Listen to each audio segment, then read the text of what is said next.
Hello everyone, I'm Renowned Zero. We are back again talking about how J.K. Rowling is now responding to the ignorant Emma Watson. You know, the same Emma Watson whose whole entire career is a thing because of J.K. Rowling and the books she created, known as Harry Potter.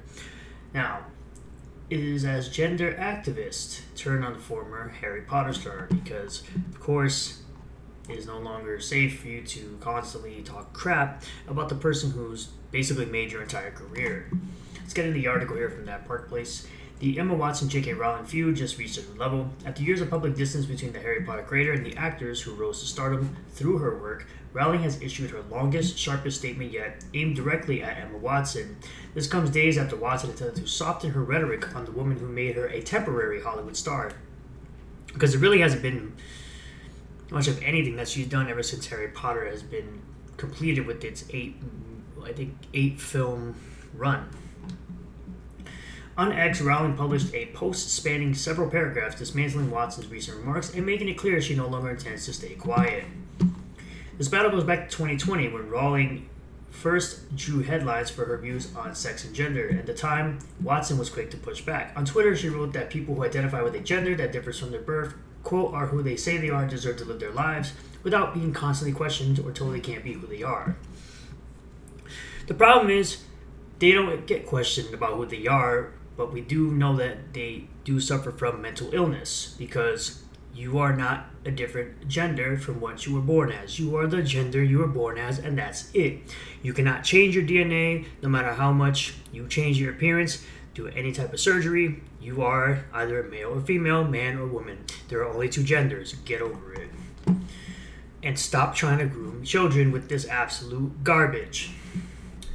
She paired that with donations to activist groups, throwing her weight behind the opposition to Rowling.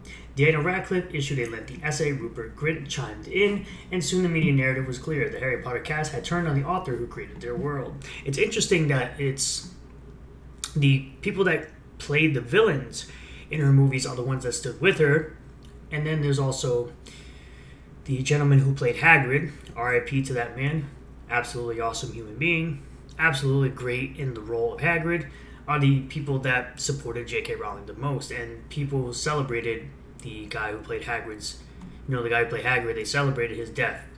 Leftists did, anyway.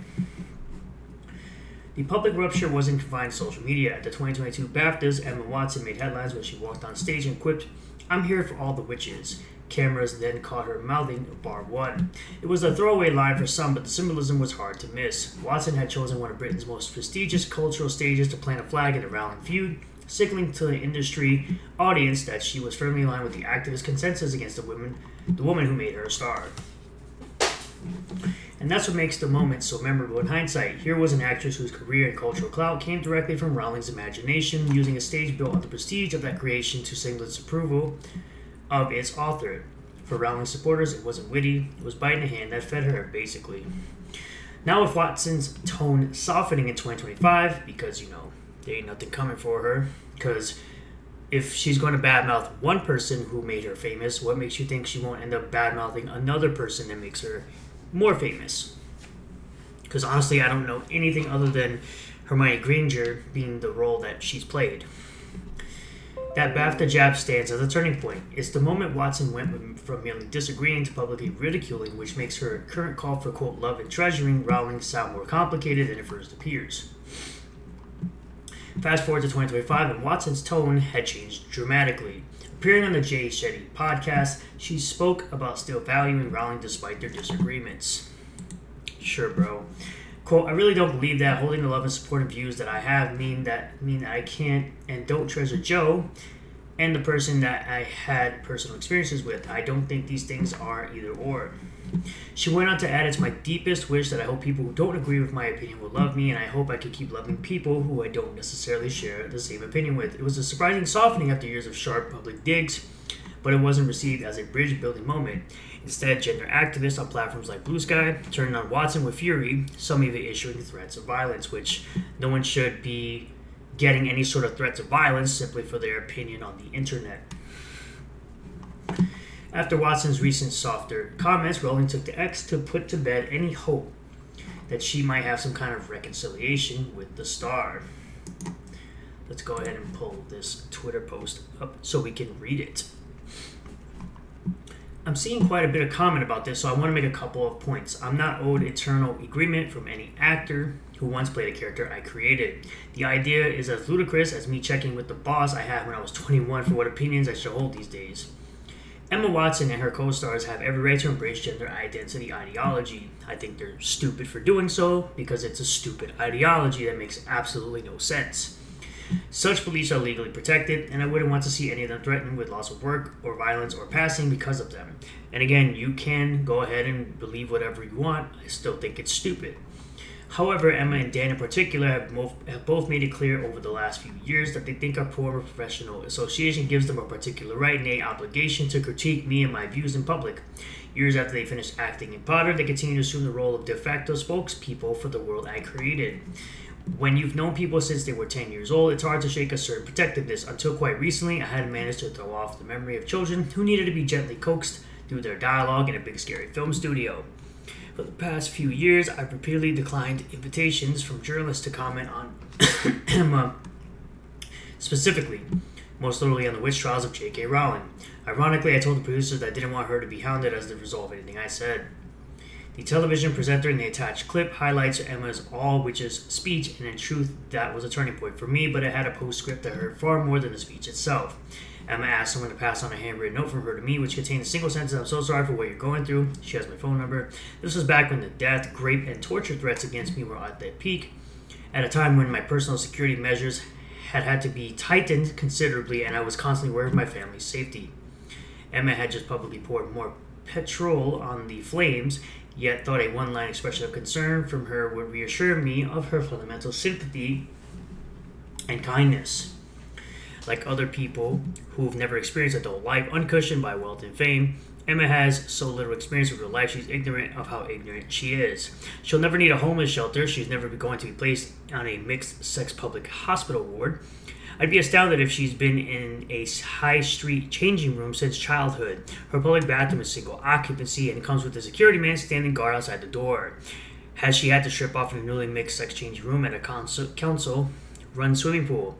Is she ever likely to need a state-run grape crisis center that refuses to guarantee an all-female service? To find herself sharing a prison cell with a male rapist who's identified into the women's prison?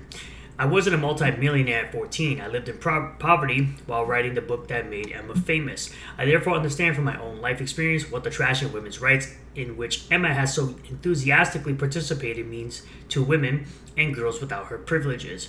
The greatest irony here is that had Emma not decided in her most recent interview to declare that she loves and treasures me, a change of tack, and I suspect she's adopted because she's noticed full-throated condemnation of me is no longer quite as fashionable as it was.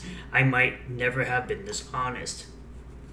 Adults can't expect to cozy up to an activist movement that regularly calls for a friend's assassination, then assert their right to the former friend's love as though the friend was in fact their mother. And Emma is rightly free to disagree with me and indeed to discuss her feelings about me in public, but I have the same right, and I finally decided to exercise it. The same old thing where you never bite the hand that feeds you. She began by stressing that she has no expectation of eternal agreement from her former cast members. Let's skip on ahead here because this is pretty much everything from the tweet. All that good stuff. Rowling's post then went further, drawing a stark contrast between Watson's privileged Hollywood life and the real-world consequences of policy debates surrounding gender ideology. We already read into that. We already read into all of this. Ironically, Watson's softer remarks about Rowling have not spared her from online fury. In fact, they triggered a fresh round of vitriol from the very activist she once championed, as the critic reported. Since Emma's comment, trans activists have stormed Blue Sky like it was the Western Front, bayonets out and trench whistles blowing. Because, of course, you disagree with these types in one statement or another, and you are going to be ostracized and criticized and basically have massive backlash with them. Watson's been called a fascist, accused of begging the funny mustache man for affection, and had every part of her life ripped apart to search for proof she's irredeemable. Some posts went as far as calling for Watson's passing, a chilling echo of the same threats Rowling faced herself for years. When asked about activists now turning their fire on Watson, Rowling showed little sympathy. Instead, she offered a metaphor. She says, "It's quite extraordinary how many people think a crocodile would be so grateful you fed it red meat for years that it'll let you stroll away unharmed when you decide you want a break." The Emma Watson-J.K. Rowling feud has always symbolized more than just a celebrity spat. It reflects the wider cultural clash between free expression, women's rights, and gender ideology. It's always once you go against the narrative slightly, or you don't fully condemn and demand terrible things to happen to somebody, that the cult will come after you. You give them an inch, they will take a mile. For Rowling, this long post is a watershed moment. After years of constraint, she has now laid out in detail why she feels betrayed and why she will not forgive. For Watson, her new attempt at reconciliation has backfired, leaving her facing fire from both Rowling and the activist groups she once courted. Again, trans kids don't exist, Emma Watson. And for fans of Harry Potter, it's another reminder that the franchise exists in a storm of real-world controversies that show no sign of dying down. So once again, I'm on the side of J.K. Rowling in this, even though she is doing things like allowing a black person to play Professor Snape, basically making it so that a black person is a complete and total simp for Harry Potter's father's wife. But that's another story for another time. Good on J.K. Rowling for finally telling Emma Watson basically to go fuck herself after she decided to say all the nasty things she's been saying to J.K. Rowling, after basically she made you into a star that you are no longer, by the way.